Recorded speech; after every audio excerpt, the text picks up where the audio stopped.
Marcus Licinius Crassus, the richest man in Rome, craved more than wealth. He desired power and glory, yearning for the military triumphs that had eluded him. Crassus, a shrewd businessman and ruthless politician, had amassed an almost obscene fortune through property speculation and even, it was whispered, through less savory means. Yet the glittering allure of military glory, the adulation of the masses, and the envious respect of his peers, these were the prizes he truly coveted. The campaigns of his younger rivals, Pompey the Great and Julius Caesar, fueled his desire. Their victories in the East and in Gaul, respectively, echoed through the streets of Rome, their names on everyone's lips. Crassus, though older and wealthier, found himself overshadowed, his considerable achievements in the Servile War fading into distant memory. The sting of this comparison gnawed at him, pushing him to seek his own moment of triumph. A conquest that would etch his name in the annals of Roman history alongside or even above those of his younger rivals.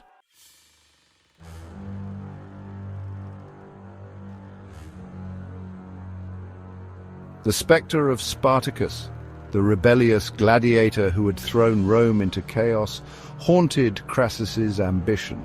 It was Crassus who had ultimately crushed the slave revolt, restoring order and earning the grudging gratitude of the Senate. However, the victory had been a bloody and brutal affair, lacking the strategic brilliance or theatrical flair that captured the public imagination. While Crassus had effectively ended the rebellion, it was Pompey, arriving with his legions in the final hour, who claimed a lion's share of the glory. The memory of Spartacus served as a constant reminder of Crassus's incomplete triumph. It fueled his desire to prove himself as a military commander of the highest caliber. The East, with its ancient empires and whispers of untold riches, beckoned to him. It offered the tantalizing possibility of a campaign that would eclipse even the exploits of Pompey and Caesar.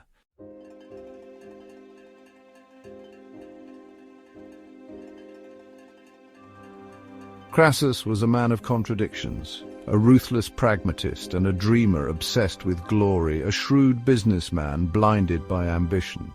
He was a complex figure driven by a potent mixture of insecurity and unyielding self-belief. He possessed a keen intellect, a deep understanding of logistics, and a ruthless efficiency in crushing opposition.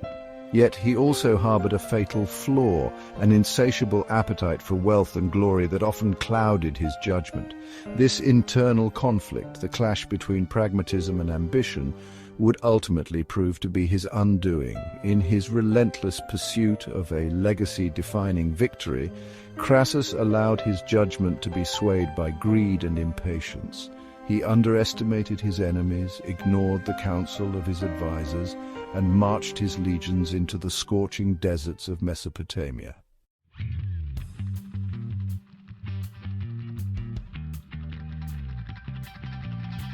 East of the Euphrates River lay Parthia, a vast empire ruled by a warrior aristocracy. Unlike the crumbling remnants of Alexander the Great's empire, which had fallen prey to Roman expansion, Parthia was a vibrant and powerful force. Its mounted warriors, famed for their skill with bows and arrows, posed a unique challenge to the Roman legions. The Parthians were masters of horseback warfare. Their cavalry, the backbone of their army, was divided into two main types: heavily armored cataphracts, who charged with lances, and lightly armored horse archers. These horse archers, skilled in the Parthian shot, a tactic of turning in the saddle to fire arrows while retreating, could rain death upon their enemies while seemingly fleeing the field. The Romans, with their emphasis on infantry and siege warfare, had little experience fighting such a mobile and elusive enemy. Their legions, while unmatched in open combat against most foes, were vulnerable to the hit-and-run tactics of the Parthian cavalry. The vast distances and unforgiving terrain of Mesopotamia further complicated matters, making logistics a nightmare for the heavily equipped Roman army.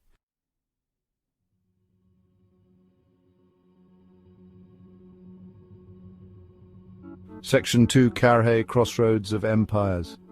The ancient city of Carrhae, nestled in the heart of Mesopotamia, lay at a strategic crossroads, a vital link in the trade routes that crisscrossed the region. For centuries, it had been a prize fought over by empires, its fate tied to the ebb and flow of conquest. Control of Carrhae meant control of vital trade routes, access to the wealth of the East, and a strategic foothold in the region.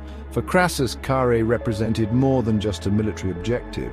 It was a symbol of Parthian power, a gateway to the riches of the East, and, he believed, a key to securing his legacy. By capturing Carrhae, he aimed to strike a decisive blow against the Parthian Empire, securing Rome's eastern frontier and opening up new avenues for trade and conquest. The city itself, while not heavily fortified, held symbolic and strategic value. Its capture would send shockwaves through the region, demonstrating Roman might and potentially destabilizing the Parthian Empire. Moreover, Carrhae's location on the east bank of the Euphrates River would provide the Romans with a crucial bridgehead for further advances into Parthian territory.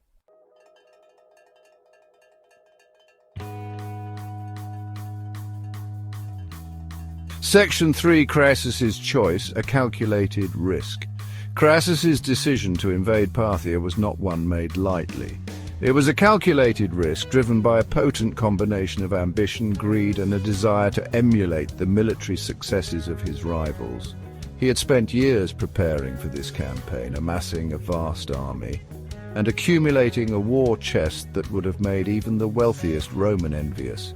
His legions, 7 in total, represented the flower of Roman military might. They were hardened veterans, many of whom had served under Crassus during the Servile War. They were well-equipped, well-trained, and confident in their ability to overcome any obstacle. In addition to his legions, Crassus had recruited auxiliary troops from allied states, including Gallic cavalry and light infantry, further bolstering his forces. However, Crassus's confidence was tempered by a degree of impatience. He was eager to prove himself on the battlefield, to silence his critics, and to claim his share of the glory that seemed to flow so effortlessly to his younger rivals. This impatience, coupled with his ambition, would ultimately cloud his judgment.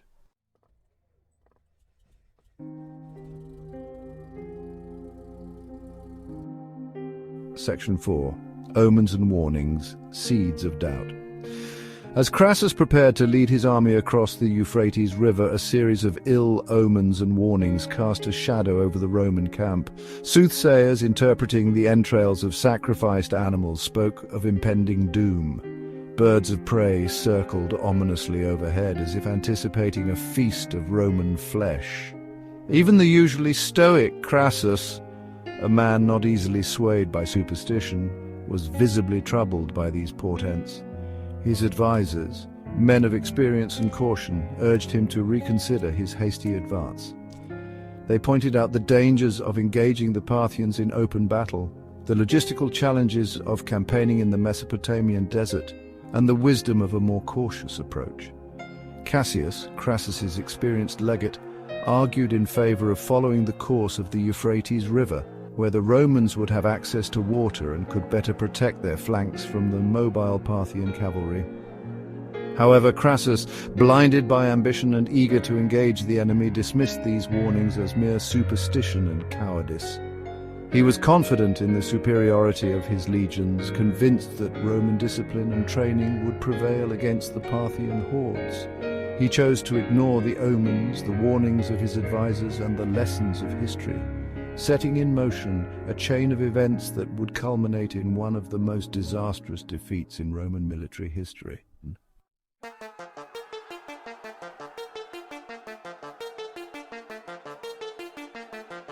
The Roman legions, renowned for their discipline, training, and equipment, were a formidable force on the battlefield.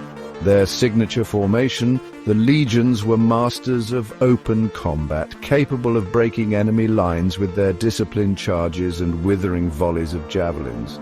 Their armor, while not as heavy as that of the Parthian cataphracts, provided adequate protection against most attacks, and their short swords, designed for thrusting rather than slashing, were deadly weapons in close combat. However, the legion's strengths were also their weaknesses. Their reliance on close formations and disciplined maneuvers made them vulnerable to the hit-and-run tactics of the Parthian cavalry. Their heavy armor and reliance on infantry-based tactics made them ill-suited for the vast distances and scorching heat of the Mesopotamian desert. Moreover, the legion's dependence on a steady supply of food and water made them vulnerable to disruption of their logistical lines. The Parthians, with their knowledge of the terrain and their mobile forces, were well positioned to exploit this. The legions, while formidable in a direct confrontation, were not invincible. Crassus, despite his confidence in his troops, would need to adapt his strategies to counter the unique challenges posed by the Parthian army and the unforgiving environment.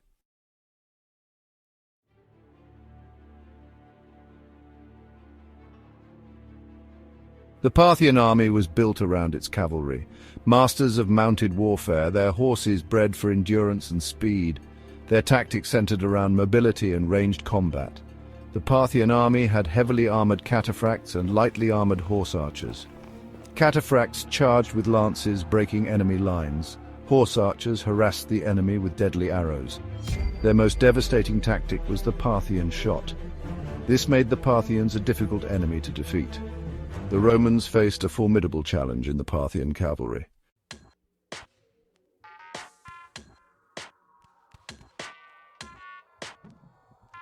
Crassus's army, though impressive, was fraught with internal tensions. The 7 legions, a mix of veterans and recruits, mirrored Rome's social disparities. Veterans brought experience but cynicism. Recruits brought enthusiasm but naivete. Crassus had to balance these dynamics to forge a cohesive force. His leadership would be crucial in the confrontation with the Parthians.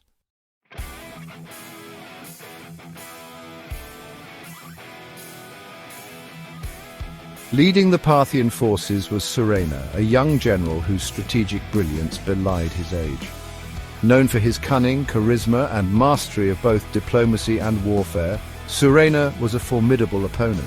His understanding of logistics and psychological warfare made him a dangerous foe. Surena, unlike Crassus, was in no hurry to engage in a decisive battle. He knew that time was on his side. The longer he could keep the Romans marching through the desert, the more their morale and supplies would dwindle. He employed a strategy of harassment, using his horse archers to wear down the Roman legions. His aim was to weaken them gradually and lure them into a trap. Surena saw the battlefield as a chessboard and the Roman legions as pawns. Crassus would need to be at the top of his game to avoid Surena's deadly web.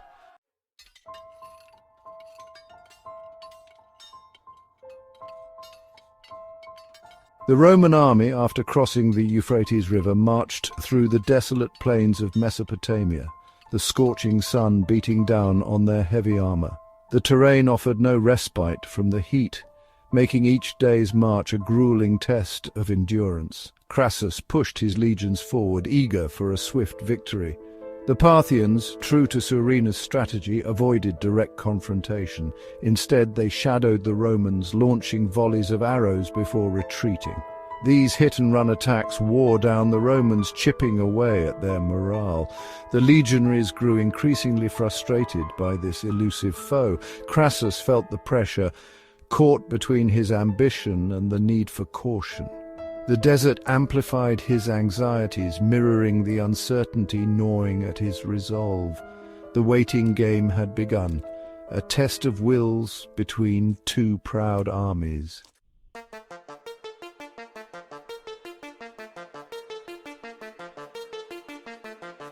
Days turned into weeks, the Roman army a serpent of leather and steel snaking its way across the desolate plains. The sun, a relentless persecutor, beat down mercilessly, baking the earth and sucking the moisture from the legionaries' bodies. Crassus, his features hardened by the relentless sun, rode at the head of his legions, searching for any sign of the elusive Parthian army. The desert, a master of deception, conjured shimmering mirages that promised relief only to dissolve into the heat haze. One such mirage appeared on the horizon, a shimmering lake reflecting the azure sky. A murmur of excitement rippled through the ranks of the Roman army. Water, precious and life-giving, seemed to be within reach. Crassus allowed himself a flicker of hope. Could this be the turning point? However, the mirage evaporated, revealing the harsh reality of the desert. The palm trees morphed back into gnarled bushes. The lake vanished, leaving behind only the parched earth and the crushing disappointment of the Roman soldiers.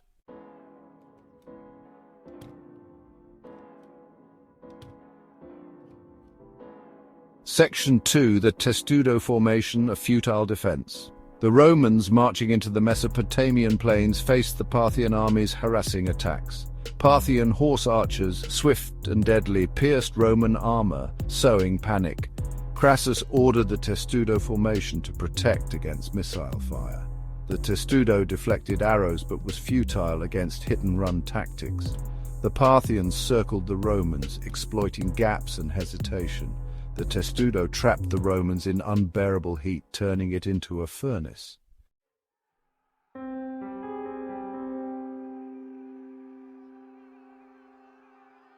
Section 3. The Rain of Arrows, a scene of carnage. Surena, the Parthian general, unleashed 1,000 camels laden with arrows, a seemingly endless supply of death. The camels, silhouetted against the sun, carried the means to break the Roman spirit.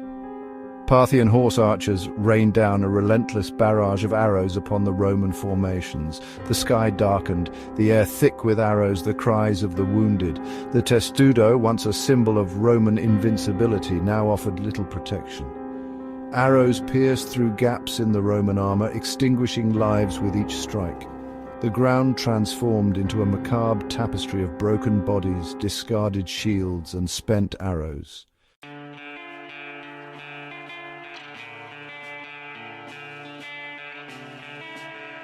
Section 4. Crassus's despair, the weight of command. Crassus, his initial confidence shattered by the relentless Parthian assault, watched in growing despair as his legions, once the embodiment of Roman might, buckled under the rain of arrows. The weight of command, the responsibility for the lives of thousands of men, pressed down on him with crushing force. The shouts of his officers, their commands barely audible above the din of battle, the cries of the wounded, the relentless whistle of arrows, all merged into a cacophony of chaos that assaulted his senses.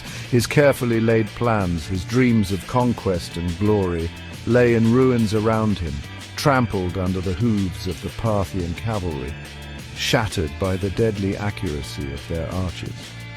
The desert, once a blank canvas upon which he had hoped to paint his masterpiece of conquest, now mocked him with its indifference, its vast emptiness a testament to the futility of his ambition. Doubts, like venomous serpents, coiled around his heart, whispering accusations in his ear. Had he been too hasty, too blinded by ambition? Had he ignored the warnings, the omens, the pleas for caution from his advisors? The faces of his soldiers, their features contorted in pain, their eyes reflecting the terror of their situation, haunted him. He had led them into this inferno, and now he seemed powerless to extricate them from the flames.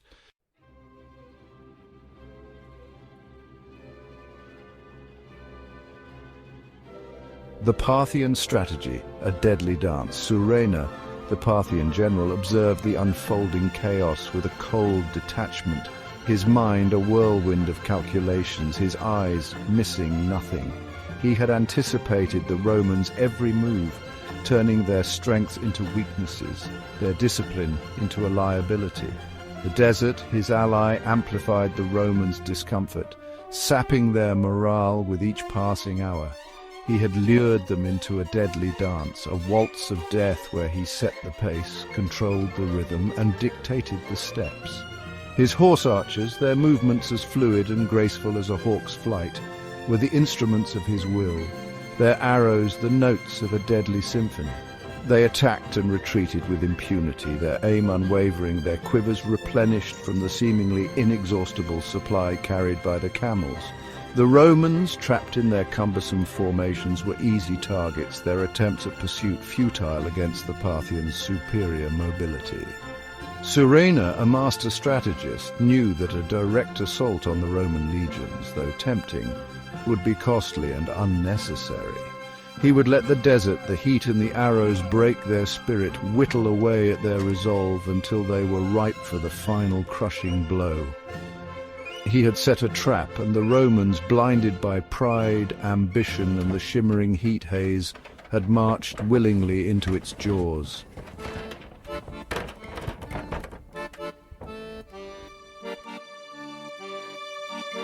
The relentless barrage of arrows continued unabated, each shaft a venomous serpent sinking its fangs into the heart of the Roman army. Crassus, desperate to break the Parthian stranglehold, saw his legions trapped and morale fading. Publius Crassus, eager to prove himself, requested to lead a cavalry charge. His determination rekindled hope in Crassus's weary heart.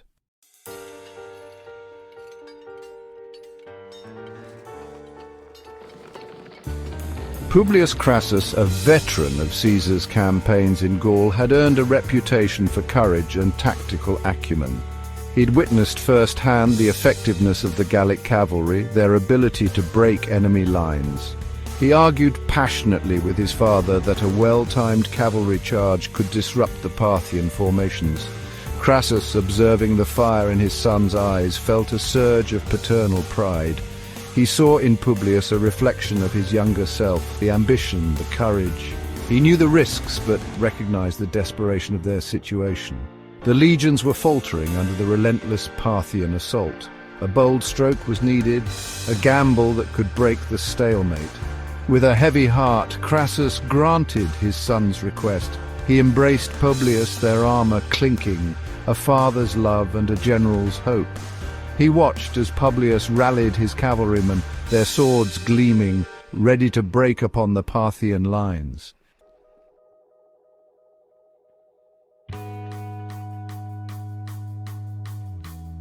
Publius Crassus, his blood surging with a mixture of adrenaline and filial piety, led his cavalry charge with the fury of a man possessed. The Roman horsemen, their mounts heavier, their armor more substantial than their Parthian counterparts, crashed into the enemy lines with the force of a battering ram. The Parthian horse archers, their tactics based on mobility and ranged combat, gave way before this unexpected onslaught. Their arrows finding fewer marks as the Roman cavalry, their formation tight, their discipline unwavering, advanced across the battlefield. The initial success of the charge, the sight of the Parthians giving ground, fueled the Roman cavalrymen's confidence. They pressed their attack, their swords thirsty for vengeance, their cries of defiance echoing across the battlefield. However, unbeknownst to Publius and his men, they had fallen victim to a carefully orchestrated ruse, a deadly trap laid by Surena, the Parthian general, who anticipated their every move, turning their initial victory into the prelude to a devastating defeat. The Parthian horse archers, feigning retreat, had lured the Roman cavalry away from the protection of the legions, drawing them deeper into the desolate plains, away from the main Roman force. The desert, their silent ally, concealed the movements of the Parthian cataphracts, the heavy cavalry lying in wait, their armoured forms hidden behind a veil of sand and shimmering heat haze, their lances poised to strike.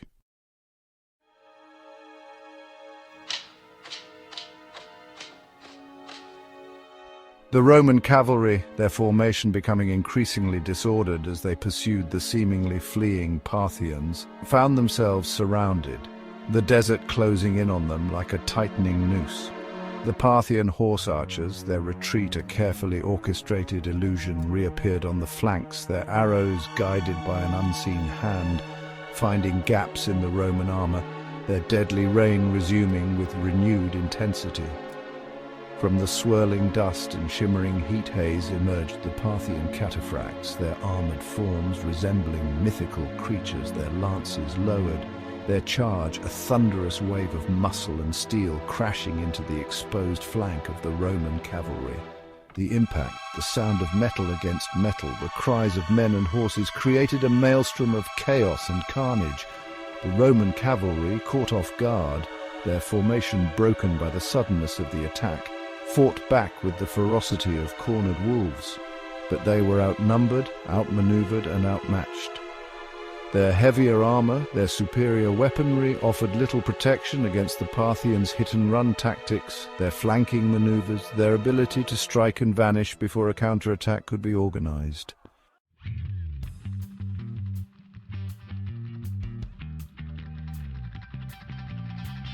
The Parthian cataphracts, their armor deflecting the Romans' blows, their lances skewering men and horses alike, carved through the ranks of the Roman cavalry, their progress marked by a trail of mangled bodies and shattered weapons. The Parthian horse archers, their arrows finding their marks with deadly accuracy, added to the carnage, their missiles raining down upon the trapped Romans like hailstones in a summer storm. The desert sand, once a uniform expanse of beige, transformed into a grotesque canvas stained crimson with the blood of fallen warriors. The air, thick with the stench of sweat, fear and death, reverberated with the clash of steel, the cries of the wounded, the death throes of horses, the Roman cavalry. Their valiant charge shattered against the rocks of Parthian cunning, their dreams of glory extinguished in a maelstrom of violence, fought with the desperation of men who knew that death was the only escape from this inferno. Publius Crassus, his initial confidence shattered, his youthful features now contorted in a mask of rage and despair, fought with the fury of a lion cub trapped in a den of wolves. He had led his men into this trap, and he was determined to share their fate, to fight alongside them until his last breath. He had tasted victory, however fleeting, and now he refused to accept defeat.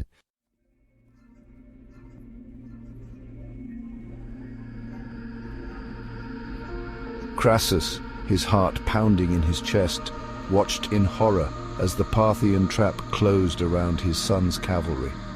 The initial elation, the surge of hope he had felt at the sight of the Roman cavalry breaking through the Parthian lines, evaporated, replaced by a cold dread that settled in the pit of his stomach. He had sent his son to his death, his ambition, his desperation for a decisive blow, blinding him to the obvious trap laid by Surena. The shouts of his officers urging him to order a counterattack, to send reinforcements, were drowned out by the roar of battle. The screams of dying men, the whistling of arrows that seemed to fill the air. He was powerless to intervene, to alter the course of events that unfolded before him with the inevitability of a nightmare. The sight of the Roman cavalry, their banners trampled in the dust, their bodies scattered across the battlefield like broken toys, filled him with a grief so profound, so overwhelming, that it threatened to consume him. His son, his pride, his legacy lay somewhere amidst that carnage, his fate unknown but easily imagined. The desert, his silent adversary, had claimed another victim, not with the swiftness of a serpent's strike, but with the slow, agonizing torture of 1,000 cuts.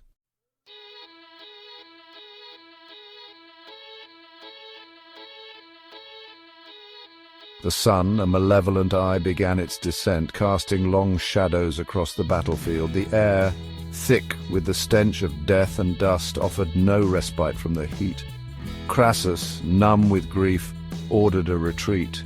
The legions, their morale broken, stumbled back towards the Euphrates River. The retreat quickly descended into chaos. Legionaries abandoned their wounded comrades and equipment, their thoughts focused solely on escaping the desert. Parthian horse archers harassed the retreating Romans. Arrows found gaps in Roman armor. The deadly rain continued unabated. The desert wind carried the triumphant cries of the Parthians. Their voices celebrated the Romans' demise. Crassus, hoarse from shouting orders, struggled to maintain order. His authority diminished by the defeat. The legions, once the pride of Rome, were now a shadow of their former selves, a wounded animal limping towards a water hole.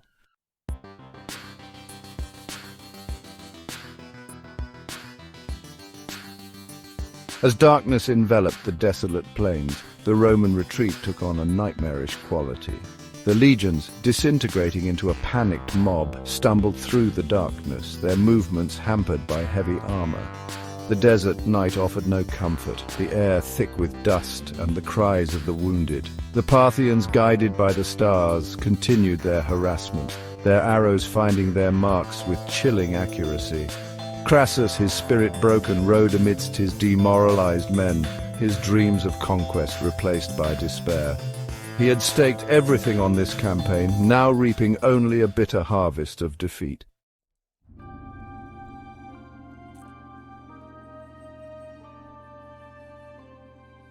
Dawn broke over the desolate plains, revealing the full extent of the Roman disaster. The legions, their numbers decimated, their spirit broken, resembled a wounded animal surrounded by a pack of hungry wolves.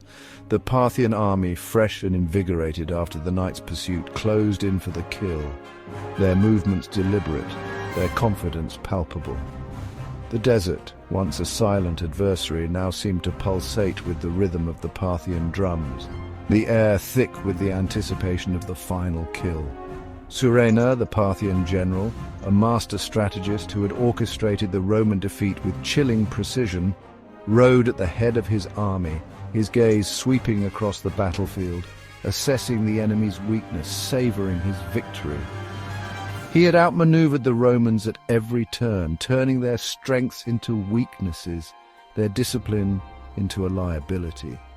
Now he was determined to savor the final act of this drama, to witness the complete annihilation of the Roman army, to etch his victory into the annals of history.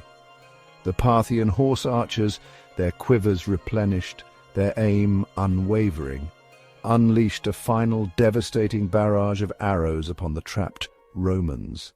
The air filled with the deadly missiles, their shafts blotting out the sun, their impact echoing across the battlefield. The Roman legions, their formations collapsing, their resistance crumbling, offered little resistance, their shields a meager defense against the storm of death raining down upon them.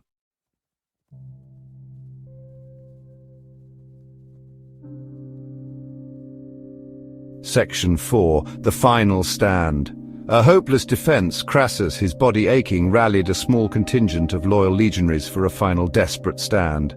They formed a tight circle, shields interlocked, swords drawn, a last bastion of Roman defiance.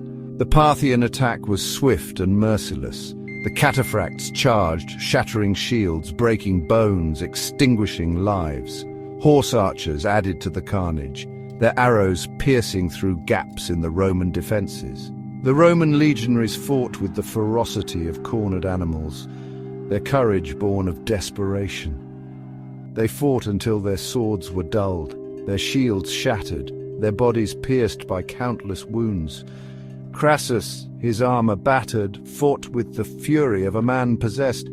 He had led his army to disaster, his ambition costing the lives of thousands, including his own son.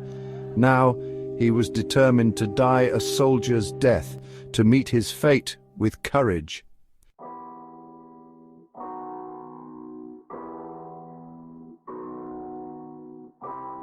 Section 5. The Legacy of Carrhae, a stain on Roman honor. The Battle of Carrhae, a humiliating defeat for the Romans, sent shockwaves throughout the Roman world. The legions, once invincible, were shattered, revealing the limits of Roman power. The defeat highlighted the importance of adapting to unfamiliar enemies and terrain. The loss weakened Rome's military might and emboldened its enemies. The Parthians expanded their territory, casting a shadow over the Roman East. Carrhae marked a turning point, ushering in an era of tension and conflict. The legacy of Carrhae cast a long shadow over Roman politics and strategy. The defeat tarnished Crassus's reputation, synonymous with avarice and incompetence. The loss of his son Publius added a tragic dimension to the defeat. The sacrifices demanded of those in power were starkly evident. Carrhae served as a cautionary tale of ambition, hubris, and the limits of military power. It emphasized the need for careful planning, adaptability, and respect for the enemy. The dangers of underestimating opponents and overextending supply lines were clear. The ghost of Carrhae haunted Roman military thinking, a reminder of the price of complacency. It underscored the importance of humility and the ever-present possibility of defeat.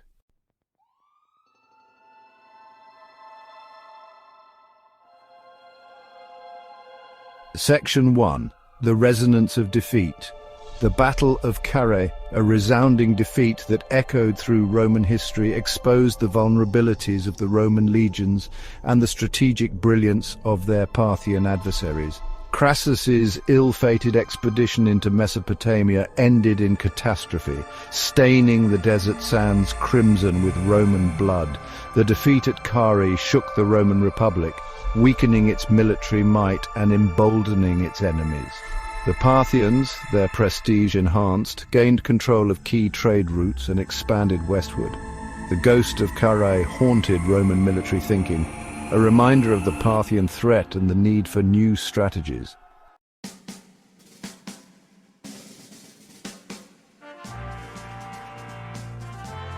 Section 2. Echoes of Carrhae. The echoes of Carrhae reverberated through Roman history, influencing military reforms and shaping foreign policy. The defeat highlighted the importance of logistics and adapting to unfamiliar terrain. It underscored the need for effective intelligence gathering. The disaster at Carrhae had a profound impact on Roman politics. The loss of Crassus created a power vacuum, contributing to the unraveling of the First Triumvirate. The rivalry between Caesar and Pompey intensified, leading to civil war and the birth of the Roman Empire. The defeat at Carrhae serves as a reminder that even the mightiest empires are not invincible.